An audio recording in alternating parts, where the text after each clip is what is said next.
They wake up to a phone call from Lewis, who orders them to meet him somewhere. This is the point when things actually begin to happen in the plot again, so I guess that's a good thing. We then have to sit through Larry fantasizing about going somewhere that's clean. Going somewhere, you know, somewhere really, clean. Clean? Yeah. No scumbags telling you what to do, but yelling at you all the time. It's a place you could just be. Be yourself. And for a second, it looks like this is going to turn into a Little Shop of Horrors. This idea could have been good if Larry's character had naturally developed, instead of just going through Jennifer Lopez's instant character-changing vagina. Lewis pulls up, and the two follow him to... No way! Is that Al Pacino? It is! Pacino plays Lewis's boss, Starkman. He's not actually bad in this role, even though, like Walken, he feels like he's from the crime comedy draft of the script rather than the romantic comedy one.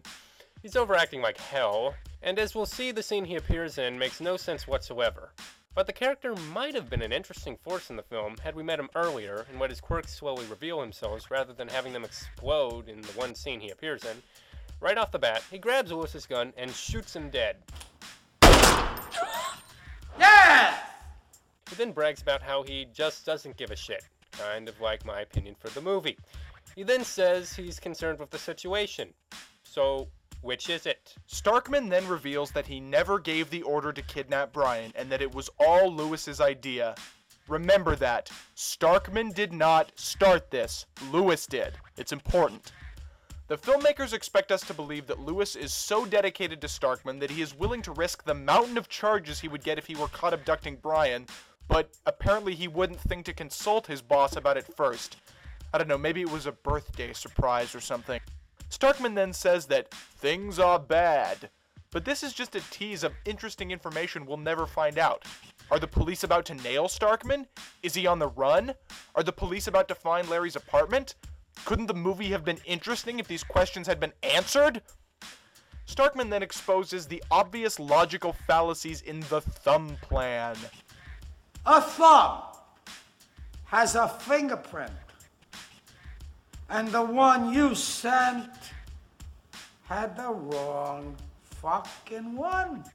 But how does he know that they sent a different thumb than Brian's? For that matter, how did the feds connect the random thumb from the morgue to Brian? To our knowledge, no ransom note was sent, it was just a thumb in a package. From the prosecutor's perspective, a random thumb with no note attached to it shows up in his mailbox with no return address, and the thumb does not match his brother's. Why would the feds think this has to do with Brian? Why would Starkman be able to find out about this? Why does this change Starkman's situation at all?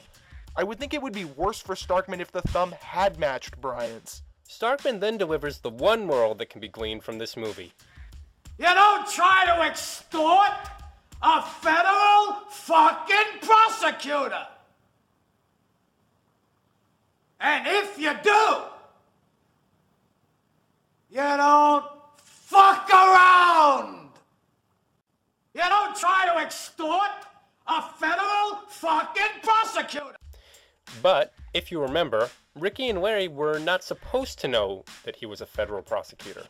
It was Officer Walken who told them that, not Lewis. You would think that Ricky and Larry, in the face of this man who seems like he might kill them, would try to defend themselves by saying that Lewis never told them who they were extorting. Ricky then pipes up and goes on the offensive against Starkman in a monologue that, you guessed it, doesn't make any sense. She flat out accuses Starkman that it was a stupid order to cut off Brian's thumb. But Starkman just told them minutes ago that he was not aware of this plan and did not authorize it, so Ricky's argument here is worthless.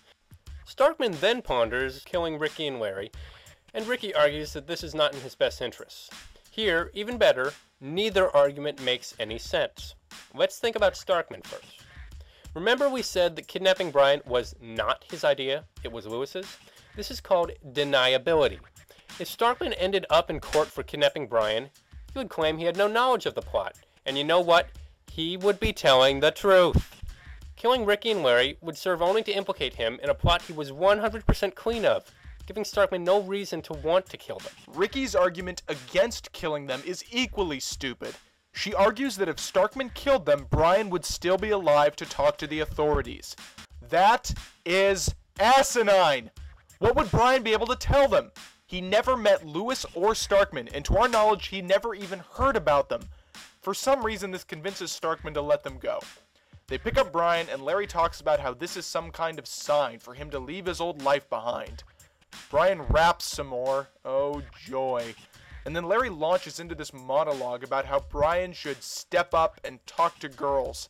This is out of nowhere. Brian's issues with girls have never really been a topic, and no one is interested in seeing Larry suddenly be nice at this point in the film. Hey asshole, you're not Jules Winfield. This is a prime example of what is wrong with the rest of the movie. It dutifully tries to add some emotion and payoff to the characters and their relationships, but it completely falls on its face because of everything that came before. Whatever, let's just hurry up and end this thing. Larry wants to get into a relationship with Ricky. She turns him down by saying she could never be what he wants, but what he wants is never specified. She then says she's going to find somewhere clean as well. Somewhere clean. You know, Northern California. Oregon, maybe. It's Oregon, moron. Larry tells Brian it's time to go home, and Brian thinks he means Larry's place. How cute. He thinks of Larry's as home. How cute and emotional and subtle. God, can this just end? They're driving along when Brian spots a bunch of people on the beach. Oh, guess what it is? It's the Baywatch. It's where they're taping Baywatch. I get it. They stop at the beach, and Brian begs to go down to the people there. Larry calls the prosecutor's office on a payphone, and I think we're supposed to take this as Larry giving them Brian's location with enough time to get away first, but he didn't say anything about Brian in the phone call, so why would they think the phone call had anything to do with it? Ugh, whatever. Brian heads down to the beach, where he doesn't look conspicuous at all, and then Larry offers Ricky his car. Larry is about to cry in this scene, and you know what? So am I. Ricky says, "No, I couldn't take your car," but then does it anyway. She then kisses him, even though she's a lesbian, and then drives away in his car. Nice. Real nice. We then see Brian going out to film a dancing scene. Then the directors stop and kick out the goofy kid in the leather jacket, where he stands on the hill watching as Brian tries to work up the courage to talk to a girl, all in an attempt to create some kind of leaving the nest emotionality that completely fails. Brian strikes up a conversation, and what do you know? It's the girl from the weather service, because that makes total sense and isn't unbearably stupid at all. Russ gives us one more round of laugh at the dancing retard, and Larry is left alone with his thoughts. Wow, I didn't know he had them. When, aww, Ricky pulls up. She tells him her real name, and then offers him a ride. Aww. We then get one more parting shot of Tumor music, and then she tells him, You know, I bet you'd look awesome in some mascara. They then quite literally drive off into the sunset, fade to black, and that's the end. This god-awful thing called Gigli is finally done.